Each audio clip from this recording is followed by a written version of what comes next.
Praise the lord, హల్లెలూయా. ఈ వాగ్దాన శుభోదయం అనే కార్యక్రమాన్ని వీక్షిస్తున్న మీ అందరికీ ప్రభు అయిన యేసుక్రీస్తు నామములో వందనాలు. ఈరోజు కూడా ఒక చక్కని వాగ్దానాన్ని మనం నేర్చుకుందాం. బైబిల్ గ్రంథంలో నుంచి హగ్గయి గ్రంథం 2వ అధ్యాయం 5వ వచనంలో ఈ మాట రాయబడి ఉన్నది. నా ఆత్మ మీ మధ్య ఉన్నది గనుక భయపడకుడి అని ఈ మాట బైబిల్ గ్రంథంలో రాయబడి ఉన్నది. వాస్తవానికి ఇక్కడ చెప్పబడిన మాటను కనుక మనం గమనిస్తే, భయపడొద్దు, నా ఆత్మ మీకు తోడుగా ఉంచాలని దేవుడే ఈ వాగ్దానం ద్వారా మనతో మాట్లాడుతూ ఉన్నాడు. దేవుడు సృష్టించిన సృష్టిలో మొదట భయం అనేది లేదు, కానీ ఎప్పుడు ఈ భయం అనేది ఈ సృష్టిలోకి వచ్చిందంటే, దేవుడు సృజించిన ఆది మానవుడు, అదే ఆదాము హవ్వ, ఎప్పుడైతే దేవుడు చేయొద్దన్న పని చేశారో, తినొద్దన్న పండును తిన్నారో, దేవుని ఆజ్ఞను అతిక్రమించారో, అప్పుడు మాత్రమే భయం అనేది వారిలో ప్రవేశించింది. ఆనాడు ప్రవేశించిన భయము ఈరోజు దాకా ప్రతి ఒక్కరిని గురి చేస్తానే ఉంది. చిన్నలని లేదు, పెద్దలని లేదు, డబ్బున్న వాళ్ళని లేదు, పేదవారని లేదు, ప్రతి ఒక్కరిని ప్రతిరోజు భయం అనేది కలవర పెడతానే, గురి చేస్తానే ఉంది. దేవుని సహవాసం నుండి దూరమై సాతానుకు చిక్కినప్పుడు ఈ భయం అనేది ప్రవేశిస్తే ఆదాము హవ్వలో, ఈరోజు కూడా దేవుని సహవాసానికి దూరంగా ఉన్నవారిలో ఈ భయం అనేది తారస్థాయికి చేరిపోతూ ఉంది. అప్పుడు మొదలైన భయము ఇప్పుడు పోవాలి అంటే, భయం నుండి విడుదల కలగాలంటే, మనం ఏ సహవాసం అయితే విడిచిపెట్టామో దేవుని సహవాసాన్ని, మళ్ళీ తిరిగి ఆ సహవాసంలోకి వచ్చినప్పుడు ఆయన ఆత్మస్వరూపిగా మనతో ఉంటాడు కనుక, ఆ బైబిల్ గ్రంథంలో మాట పలికినట్లు, నా ఆత్మ మీ మధ్య ఉన్నది కనుక మీరు భయపడకుడి అని దేవుడే మాట్లాడుతూ ఉన్నాడు.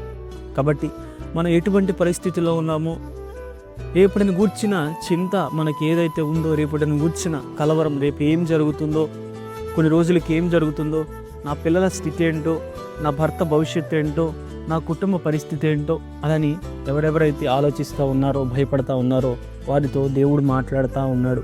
నా ఆత్మ మీ మధ్యన ఉన్నది కనుక మీరు భయపడొద్దు, ఎందుకంటే మీరు ఒంటరిగా లేరు, మీతో పాటు నా ఆత్మను కూడా ఉంచాను. కాబట్టి నా ఆత్మ మీకు తోడుగా ఉంది. మీరు ఏ పరిస్థితిలో ఉన్నారో ఆ పరిస్థితుల నుంచి తగిన నిర్ణయ కాలంలో అదిగో నా ఆత్మే మిమ్మల్ని విడిపిస్తుందని దేవుడు మాట్లాడుతూ ఉన్నాడు. రాజు ప్రతిమకు మొక్కకపోతే, రాజు శాసనానికి లోబడకపోతే, ఎవరైతే అటువంటి లోబడి వారిని తీసుకెళ్లి అగ్నిగుండంలో వేస్తారని ఒక శాసనం బయలుదేరింది బబులోను దేశంలో. కానీ ఆ దేశంలో ఉన్న అనేక మంది రాజు యొక్క శాసనానికి భయపడ్డారు. కానీ దేవుడి యందు భయభక్తులు కలిగిన 3 యవనస్తులు, షడ్రక్, మేషక్, అబెద్నెగో అని ఈ 3 భయపడలేదు. వారు తమ ఇష్టదైవమైన దేవుణ్ణి ఆరాధించుకుంటూ ఉన్నారు. రాజుకి వార్త తెలిసింది. వాళ్ళని తీసుకుని వెళ్ళి అగ్నిగుండంలో వేయటం కూడా జరిగింది. వాళ్ళు అగ్నిగుండంలో వేసేటప్పుడు కూడా, అగ్నిగుండంలో మేము వెళుతున్నాం, చావు అంచుల దాకా మేము వెళ్ళిపోయాం, ఇప్పుడైనా సరే మేము రక్షించబడాలంటే ఈ దేవుని విడిచిపెట్టి రాజే దేవుడని మేము మొక్కితే సరిపోయిద్దని వాళ్ళు నమ్ముకున్న విశ్వాసాన్ని విడిచిపెట్టి రాజు వైపు మగ్గలేదు. కానీ వాళ్ళు ఆ సమయంలో కూడా, ఆఖరి సమయంలో కూడా భయపడకుండా ఉండడానికి కారణం ఏంటో తెలుసా? వారికి తెలుసు, ఆయన ఆత్మ మాతోనే ఉంది, దేవుడు మాతోనే ఉన్నాడు అని చెప్పి ఆ 3 యవనస్తులకు తెలుసు. అందుకే వాళ్ళు ధైర్యాన్ని కోల్పోకుండా, భయపడకుండా, నిర్భయంగా ఉండటాన్ని బట్టి వారి నమ్మిక చొప్పున దేవుడే అగ్నిగుండంలో వారితో పాటు కలిసి సంచారం చేశాడు.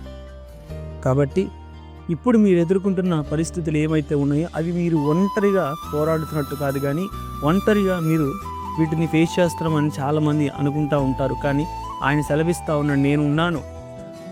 ఏ పరిస్థితులు అయినా నా దగ్గర నుంచే మీకు వాటిల్లుతూ ఉన్నాయి. పరిస్థితులన్నింటి నుంచి విడిపించగలిగిన చాలిన దేవుడిని నేనే కనుక మీరు భయపడొద్దు, ఎందుకంటే నా ఆత్మ మీ మధ్యలో ఉన్నదని దేవుడు తెలియజేస్తూ ఉన్నాడు. కాబట్టి ఈ మాటలను బట్టి మనం ధైర్యం తెచ్చుకుందాం. ఈ రోజు నుంచి భయాన్ని వదిలేసి ఆత్మస్వరూపి అయిన దేవుణ్ణి నిర్భయంగా ఆరాధిస్తూ దేవుని సన్నిధిలోనే సాగిపోదాం.